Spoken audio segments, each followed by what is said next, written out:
मैं महिपत यादव। हम इसी प्रकार से वीडियो बनाते हैं जीएस रिसर्च, यानी जो क्षेत्रीय अंतर्राष्ट्रीय या हमारे देश के जो मुद्दे होते हैं जिस पर लगातार चर्चा होती है, हम उसी प्रकार से वीडियो डालते हैं।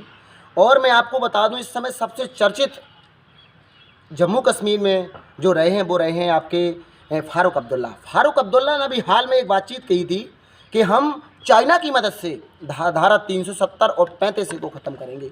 ये दुनिया, ये भारत के लिए बहुत बड़ा मुद्दा है। कैसे ख़त्म कर सकते हैं धारा 370, वो भी चाइना की मदद से, जो हमारा इस समय दुश्मन है, जो सीमा पर क्राइसिस उत्पन्न कर रहा है इस समय, वो आप कहते हैं हम चाइना की मदद से मुद्दा को हल करेंगे। तो ये मुद्दा भारत के लिए बहुत बड़ा है। इसी मुद्दे पर हम बातचीत करेंगे कि आखिर फारूक अब्दुल्ला ने क्यों कहा। तो चूँकि फारूक अब्दुल्ला, आप तो जानते हैं कि ज़्यादातर पाकिस्तान के हित में बोलते हैं, या कभी भी कोई मुद्दा होता है तो भारत से अक्सर कहा करते हैं कि भाई अपने पड़ोसी पाकिस्तान से बातचीत करिए। हम क्यों करें भाई पाकिस्तान से बात, क्योंकि जम्मू कश्मीर भारत का अभिन्न अंग है और अभिन्न अंग रहेगा। पाकिस्तान से बात करने की बात क्या हुई। भारत ने जो धारा 370 जोड़ी थी उस समय राजा हरि सिंह के ज़माने में, उस समय की परिस्थितियां अलग थीं, इस समय की परिस्थितियां अलग है। इसलिए भारत ने धारा 370 को ख़त्म करके लद्दाख और दो केंद्र शासित प्रदेशों में इसको विभाजित कर दिया। अब लद्दाख को केंद्र शासित प्रदेश विभाजित करने में चाइना खुश नहीं है, क्योंकि चाइना ने अभी हाल में स्पष्ट कहा है कि हम भारत के अरुणाचल प्रदेश और लद्दाख को मान्यता नहीं देते हैं। इसी बात का फ़ायदा उठाते हुए शेख अब्दुल्ला ने भी कहा है कि हम धारा 370 को हटाने में चीन की मदद लेंगे। ये क्या है भाई। तो जी हमेशा से, चाहे आप शेख अब्दुल्ला समझ लीजिए, चाहे उनके लड़का फारूक अब्दुल्ला और चाहे उनके लड़के अमरुद्दुल्ला, ये परिवार लगातार देश के खिलाफ गद्दारी करता रहेगा और ये कर रहा है। इनको देश से कोई प्रेम है ही नहीं। लगातार आप इनके मुद्दे देख लीजिए, ये भारत के खिलाफ बयान देते हैं, कभी पाकिस्तान का सपोर्ट करते हैं, कभी पाकिस्तान का झंडा लहराने के लिए जम्मू कश्मीर के युवाओं को उत्साहित करते हैं, कभी लाल चौक पर भारत को कहते हैं कि अगर 370 धारा हटाई तो खून की नदियाँ बह जाएंगी।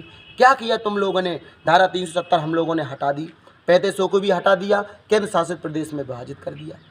अरे कुछ नहीं कर सकते हैं आप चीन की मदद लेंगे, चीन क्या कर लेगा। अरे चीन कभी मानता ना दे लद्दाख को, लेकिन हम भी एक दिन अपनी नीति में परिवर्तन करके तिब्बत, हांगकांग को मानता नहीं देंगे, क्योंकि तिब्बत तो चीन का था ही नहीं, तो हम मानता क्यों दें। इसलिए मैं कहता हूं कि इंडियन गवर्नमेंट को अपनी नीति में परिवर्तन करना चाहिए, और जिस प्रकार से चाइना लद्दाख और अरुणाचल प्रदेश को मान्यता नहीं देता, उसी प्रकार से भारत को भी हांगकांग और तिब्बत को मान्यता नहीं देना चाहिए। चाइना से उसको अलग समझना चाहिए और अंतर्राष्ट्रीय मुद्दों पर इस बातचीत को उठाना भी चाहिए। संयुक्त राष्ट्र में भी भारत को इस मुद्दे को, जिस प्रकार से भारत गिलगिट और बाल्टिस्तान को, जो पाकिस्तान ऑक्युपाई कश्मीर है, उसको उठाता रहता है संयुक्त राष्ट्र में, इसी प्रकार से अगर चाइना के ऊपर दबाव डालना है और फारूक अब्दुल्ला के ऊपर भी दबाव डालना है, तो जो चाइना के राज्य हैं हांगकांग और आपके तिब्बत, इनको पूर्ण रूप से चाइना का नाम मानते हुए इनको एक स्वतंत्र देश घोषित करके भारत को मान्यता नहीं देना चाहिए। इस प्रकार से फारूक अब्दुल्ला को पता लगेगा कि चाइना का साथ देने के लिए हमें क्या सज़ा भुगतनी पड़ी, क्योंकि जिस प्रकार से सीमा पर स्थिति है, उस स्थिति को देखते हुए फारूक अब्दुल्ला को ये बयान कभी नहीं देना चाहिए कि हम चाइना की मदद से उसको हटाएंगे, क्योंकि चाइना तो लगातार धारा 370 का संयुक्त राष्ट्र में विरोध करता रहा है और अभी भी कर रहा है। वो चाहता है कि लद्दाख को केंद्र शासित प्रदेश ना बनाया जाए ताकि मैं उसको हत्या लूँ किसी भी समय। तो भाई जो फारूक अब्दुल्ला है वो लगातार ऐसी कमेंट्स करते रहे हैं जो कि भारत के एंटी रहे हैं। अभी मैं आपको बता दूं कि चाइना का सपोर्ट फारूक अब्दुल्ला कर रहे हैं। अरे उसके यहाँ जो 200 करोड़ मुसलमान हैं उनको राहत शिविरों में भेज दिया गया है, और एक संविधान संशोधन के तहत वो दाढ़ी नहीं रख सकते, कुरान नहीं पढ़ सकते, यानी इस्लामिक वेशभूषा नहीं बना सकते। इस पर क्या कहेंगे फारूक अब्दुल्ला, जो चाइना की मदद से धारा 370 हटाने की बात कर रहे हैं, वो इस्लाम को कुचल रहा है चाइना, इस पर क्या कहेंगे फारूक अब्दुल्ला। मस्जिदों को नष्ट किया जा रहा है चाइना में, इस पर क्या कहेंगे अब्दुल्ला।